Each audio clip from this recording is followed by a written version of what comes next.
Olá, bem-vindos a mais um devocional aqui na Além da Canção e hoje vamos para João 18.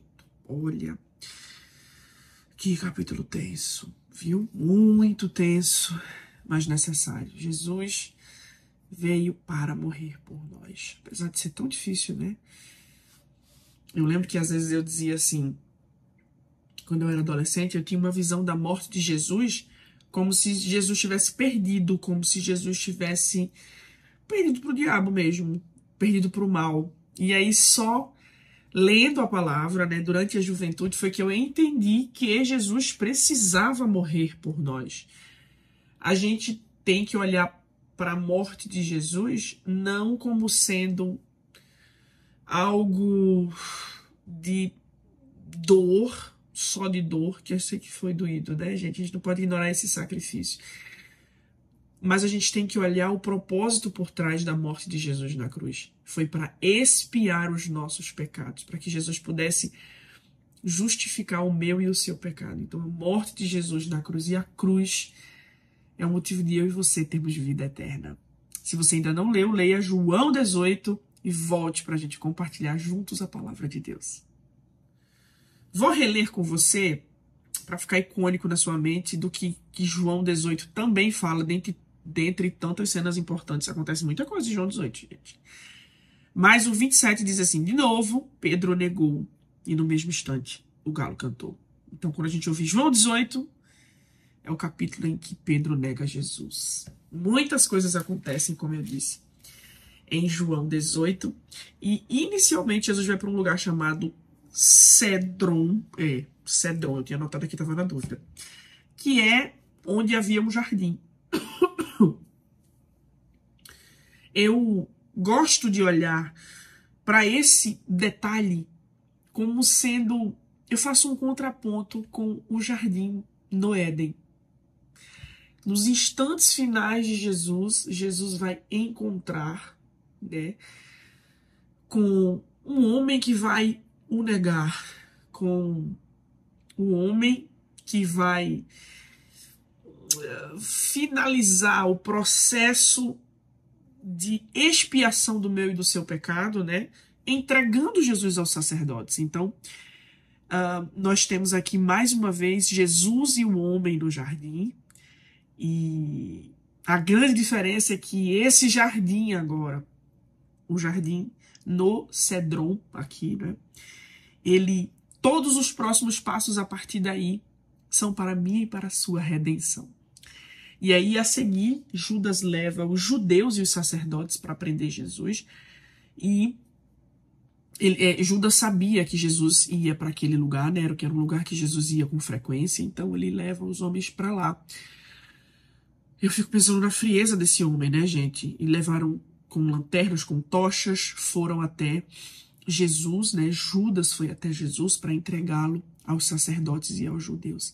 Jesus, sabendo tudo que ia acontecer, já se apresenta e fala: quem foi que vocês vieram buscar? Quem é que vocês estão procurando?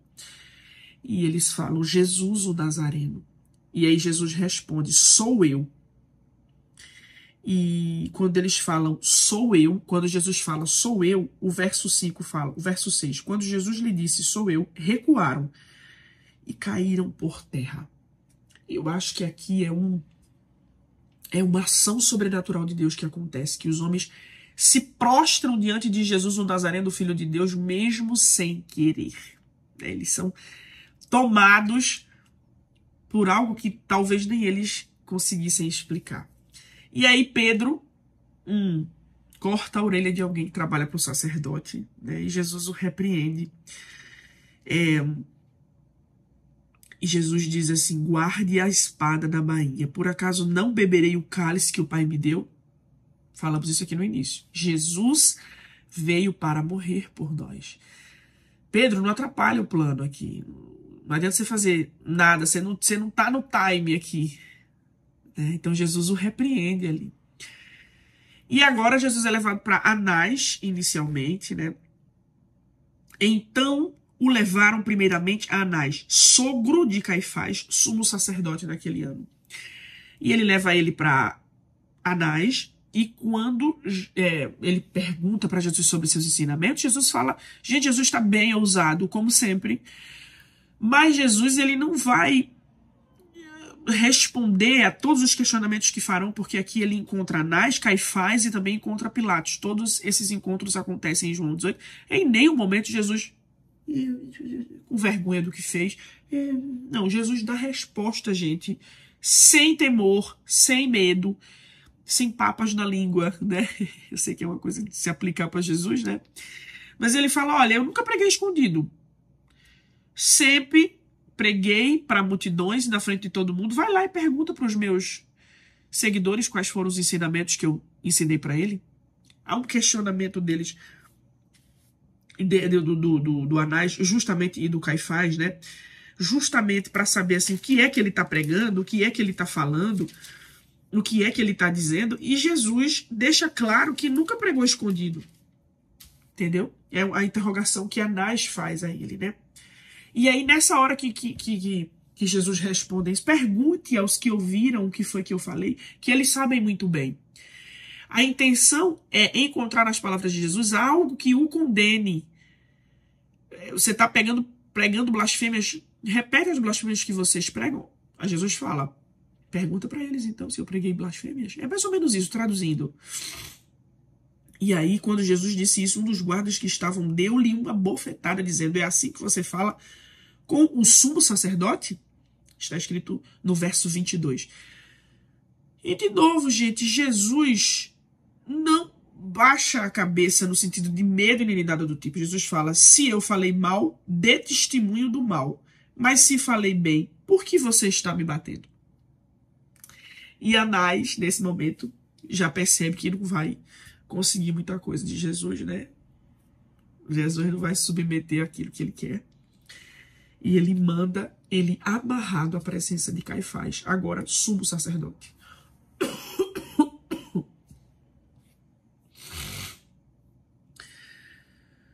Agora, quando ele está sendo levado para Caifás, é o momento em que Pedro e outro discípulo, eu fico curiosa para saber quem foi esse outro discípulo, gente, porque Pedro pelo menos aparece, fala alguma coisa, mas o outro, esse homem não sabe o nome dele.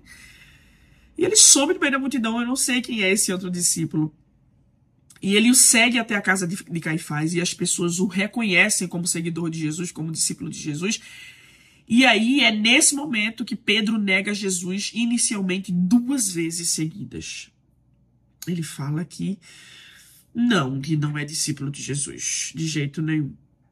E, posteriormente, ele recebe agora uns questionamentos, né, da parte de Caifás, que não fica claro aqui o que foi, mas que Caifás entra em um consenso e manda Jesus a Pilatos. E há uma curiosidade aqui, gente, que a Páscoa estava chegando. E, de novo, nós temos pessoas que dizem que estão protegendo a lei, sumo sacerdote, judeus, e que estão prendendo a Jesus por amor à lei de Deus, mas que, na verdade, são fingidos. Por quê? Porque a Páscoa está chegando e eles queriam estar puros para a Páscoa. E por isso que todo mundo fica nesse joga Jesus de Anás para Caifás e nanana, porque eles não queriam ter o sangue de Jesus nas mãos. Sabe? Eles querem parecer puros, mas no fundo eles só estão transferindo a responsabilidade do sangue de Jesus para Pilatos, na tentativa de para Pilatos, né? Mas os seus corações estão cheios de raiva, sem motivo, e desejando a morte de um inocente. E essa é a grande verdade. E agora, por isso que Jesus vai até Pilatos, né? Para que eles não tivessem o sangue de Jesus na mão, e para que eles não fossem culpados da morte de Jesus, e para que eles não atrapalhassem ali os sacrifícios e os rituais que eles apresentariam a Deus na Páscoa. Os sacerdotes daquela época, e fariseus e judeus, sendo quem eles eram, né, gente? Fingidos. E por isso que Jesus combatia tanto e pregava com tanta veemência diante deles. E aí é mais à frente o que acontece, né, de Pedro negar a Jesus mais uma vez, porque mais uma vez o reconhecem e afirmam que ele estava com Jesus, e ele, pela terceira vez, é o texto que nós lemos, diz que não conhecia Jesus, que não estava com Jesus, e é nesse momento que o galo canta 3 vezes. Jesus já havia informado que isso aconteceria. E agora nós temos, do 28 em diante, a interrogação de Pilatos a Jesus. Jesus, mais uma vez, você leu, não tem nenhum temor. Na verdade, Pilatos tenta se esquivar e colocar na conta dos judeus a motivação do prender Jesus. Que acusação vocês trazem contra esse homem? Né? É o primeiro questionamento que Pilatos faz. Aí ele fala: levem ele daqui e julguem segundo a lei de vocês. E os judeus dizem assim: não nos é lícito matar ninguém. Vocês estão percebendo, né, gente? Que eles estão se esquivando da culpa. E aí Pilatos se dirige a Jesus: você é o rei dos judeus? E ele fala assim: essa pergunta vem do Senhor mesmo ou vem dos outros que falaram alguma coisa ao meu respeito para o Senhor? Jesus está ousado. E Pilatos fala: por acaso eu sou judeu? Nós sabemos aqui que Pilatos é um romano, né, gente? A sua própria gente e os principais sacerdotes é que o entregaram a mim. É o verso 35. E Jesus fala: o meu reino não é desse mundo. Se o meu reino fosse desse mundo, os meus ministros se empenhariam por mim, para que eu não fosse entregue aos judeus. Mas o meu reino não é daqui. Jesus continua respondendo de forma muito ousada, e Pilatos fala: então você é rei? E ele fala: é o Senhor que está dizendo. Eu para isso nasci, para isso vim ao mundo, a fim de dar testemunho da verdade. Todo aquele que ouve a minha voz ouve a verdade. E Pilatos pergunta: o que é a verdade? Pilatos tenta questionar Jesus de todo modo, mas não encontra nenhuma justificativa para matar Jesus. É o que está escrito no verso 38. Eu não acho nele crime algum. E é nesse momento que Pilatos sai e ele fala: mas é de costume de vocês que eu solte alguém por ocasião da Páscoa. Vocês querem que eu lhes solte o rei dos judeus? É quase como que Pilatos sugerindo: gente, deixa eu soltar esse homem que não tem culpa nenhuma. Então todos gritaram novamente, verso 40, não este, mas Barrabás. E o texto do verso 40 termina: ora, Barrabás era um salteador. Tenso, gente, muito tenso, muito necessário. Obrigada, Jesus. Mas nós temos aqui cenas de um homem sem culpa sendo entregue por uma religiosidade fingida, e tão fingida que minimamente não era sustentada por eles mesmos. Nós estamos caminhando aqui para os momentos finais, né, onde Jesus vai morrer na cruz por mim e por você, e a gente fala isso sorrindo, porque é por isso que nós estamos aqui. As lições que nós temos primeiro, eu gostei disso que eu anotei aqui, gente. Jesus sempre estará disponível para nós no jardim, para nos encontrar. O que estamos fazendo com esse encontro? A gente está indo ao encontro dele? Qual é a conversa que nós estamos tendo com ele nesse jardim? Que não percamos a oportunidade de encontrar Jesus, de encontrar o nosso Pai no jardim. Foi para isso que Jesus morreu na cruz, para que a gente tivesse acesso a ele novamente, diretamente. A outra lição é que a gente nunca se deixe ser levado pelo nosso ímpeto.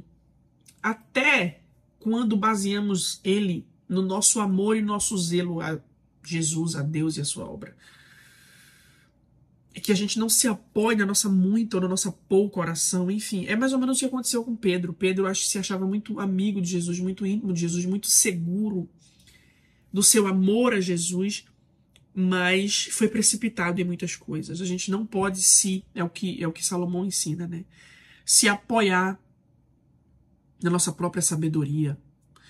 Mas nós devemos pedir a sabedoria do Espírito Santo e sermos equilibrados, é a palavra. Que não seja qualquer agitação que tire a gente do eixo, assim como tirou Pedro. talvez por se confiar demais ali na sua intimidade com Jesus. Gente, nós sempre dependeremos de Jesus. Mesmo que a gente esteja com muita oração, seja muito crente, muito santo, a gente ainda depende da ajuda do Espírito Santo para vencer o inimigo, para vencer as perturbações que virão, para vencer os desaforos que irão surgir, porque foi um desaforo, foi por isso que Pedro ficou revoltadíssimo com aquele que arrancar a orelha fora do homem. Não é por um desaforo, é o Filho de Deus, né? E com isso ele acabou se deixando levar por aquele momento, né? E mais uma lição mais à frente que nós temos é que muitas vezes nós estamos nos deixando levar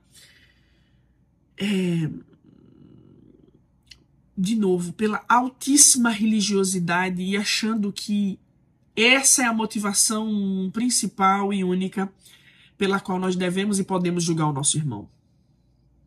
Vou explicar melhor. Você está de fato julgando o seu irmão por amor à alma dele ou porque você se sente superior a ele? Será que você se sente mais santo, mais preparado, mais... E aquele irmão... É mais ou menos isso que os sacerdotes faziam a respeito de Jesus. Era um legalismo. Essa é a palavra. Então que eu e você tenhamos cuidado com legalismos. E que esse zelo que a gente tem pela salvação do nosso irmão e pela vida do nosso irmão, pela conduta do nosso irmão, seja de fato por amor à vida eterna dele. E não para que nos sintamos superiores e corretos e que nunca erramos. Tenhamos cuidado com isso, com esse falso zelo. Né? Ah, não, porque tem que falar mesmo. Tem certeza? Será que tu não está tentando cumprir a lei com um coração sujo, um coração cheio de ódio? Deus nos ajude. Deus nos ajude para que a gente não tenha essa postura como as que tiveram os sacerdotes. Por fim, muito cuidado com coloios e arrumadinhos, né? Às vezes, quem sabe os sacerdotes judeus da época disseram, não, mas não foi a gente que matou Jesus, foi Pilatos que decidiu isso. Mas às vezes o que levou Pilatos a tomar a decisão de perguntar ao povo foi porque alguém levou Jesus a Pilatos. Então às vezes você não dá a facada final, mas posiciona a pessoa para a hora da morte e ainda quer sair como santo. Jesus te conhece, Jesus conhece teu secreto, Jesus conhece o que está fazendo nos bastidores. Então muito cuidado com coloios e arrumadinhos. Porque se alguém é prejudicado lá na frente por uma outra pessoa, mas você conduziu para que aquilo acontecesse com ele, a tua culpa não diminui, não. O céu viu todo o caminho e toda a trajetória. Muito cuidado. Lições pesadas para um capítulo pesado de João 18. Concordam? Vamos embora. Faltam 3 capítulos para a gente encerrar João. E tem muita coisa boa, porque Jesus vai morrer, mas vai ressuscitar. E isso é lindo. Vamos orar? Pai, muito obrigada pela tua palavra. Muito obrigada pelo teu amor, muito obrigada porque o Senhor não recuou, não voltou atrás, enfrentou, não desistiu de nós e nos amou de maneira inexplicável. Obrigada pela tua ousadia, obrigada por abrir mão da tua glória para justificar o nosso pecado. Nós te agradecemos pelo teu cuidado, porque o Senhor tem paciência conosco, assim como teve com Pedro. E nos ama e nos dá novas chances, e nos entende e nos perdoa. Nós te agradecemos porque tu és misericordioso e bom, tu és bom. Nos ajuda a continuar te servindo até a tua volta, em nome de Jesus. Amém e amém. Deus abençoe. Não esquece de orar para além daqui, tá, gente? Tenha o seu momento de oração com Deus. Peça para que Ele aplique cada vez mais a palavra dele no teu coração. Deus abençoe e até o próximo devocional.